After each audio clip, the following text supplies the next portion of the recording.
Ever wonder how a late-night coding session in a Harvard dorm room could spiral into a global phenomenon connecting billions? Well, buckle up, because today we're diving deep into the untold story of Facebook and the young genius who started it all, Mark Zuckerberg. This isn't just a story about a website. It's a story about ambition, friendship, betrayal, and the relentless drive to connect the world. Picture this. It's 2004. The internet is still a wild frontier. At the most prestigious university in the world, Harvard, a sophomore named Mark Zuckerberg is more interested in coding than in his classes. He's not your typical student. While others are cramming for exams, he's building something revolutionary from the dim glow of his computer screen.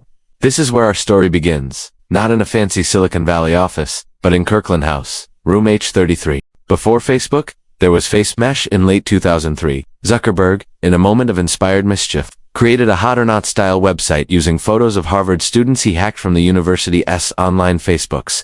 The site was an instant, if controversial, hit. It got so much traffic in its first few hours that it crashed Harvard's servers. Zuckerberg found himself in hot water with the university administration, but the incident revealed something powerful. People had an insatiable curiosity about each other online. The seed for a much bigger idea was planted. He had tapped into a fundamental human desire. Just a few months later, in February 2004, the Facebook was launched. The initial concept was simple yet brilliant, an exclusive online directory for Harvard students. A place to see who was in your classes, share a bit about yourself, and connect with friends.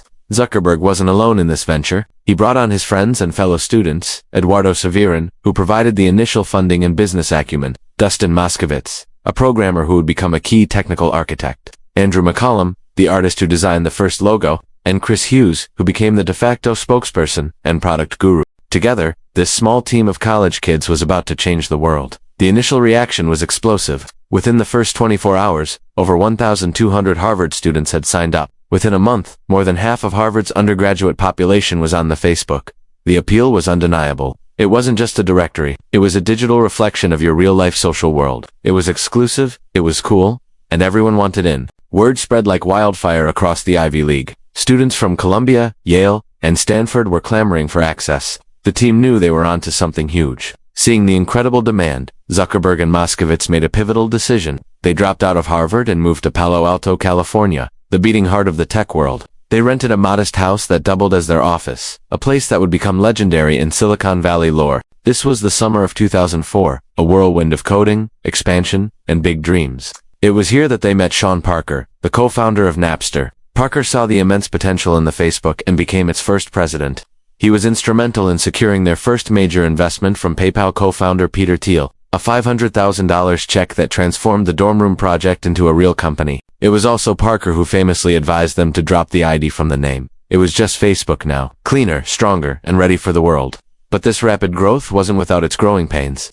The move to California and the influence of new figures like Sean Parker created a rift between Mark Zuckerberg and his initial partner, Eduardo Severin, back on the East Coast. Disagreements over the company's direction, funding, and Severin's role culminated in a dramatic and painful legal battle. Severin's stake in the company was drastically diluted, a story that would later be immortalized in the film The Social Network. It was a harsh lesson in the brutal realities of startup life, where friendships can fracture under the immense pressure of building an empire.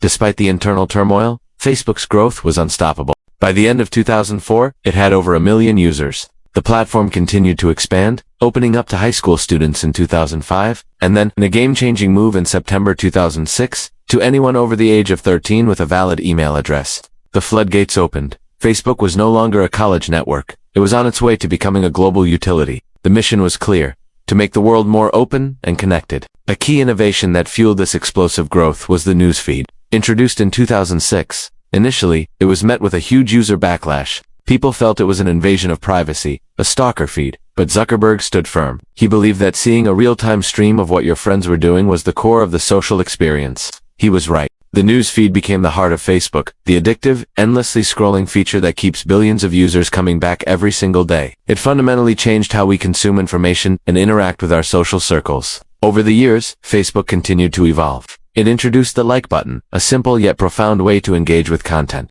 It acquired competitors and innovative startups, most notably Instagram in 2012 for $1 billion and WhatsApp in 2014 for a staggering $19 billion.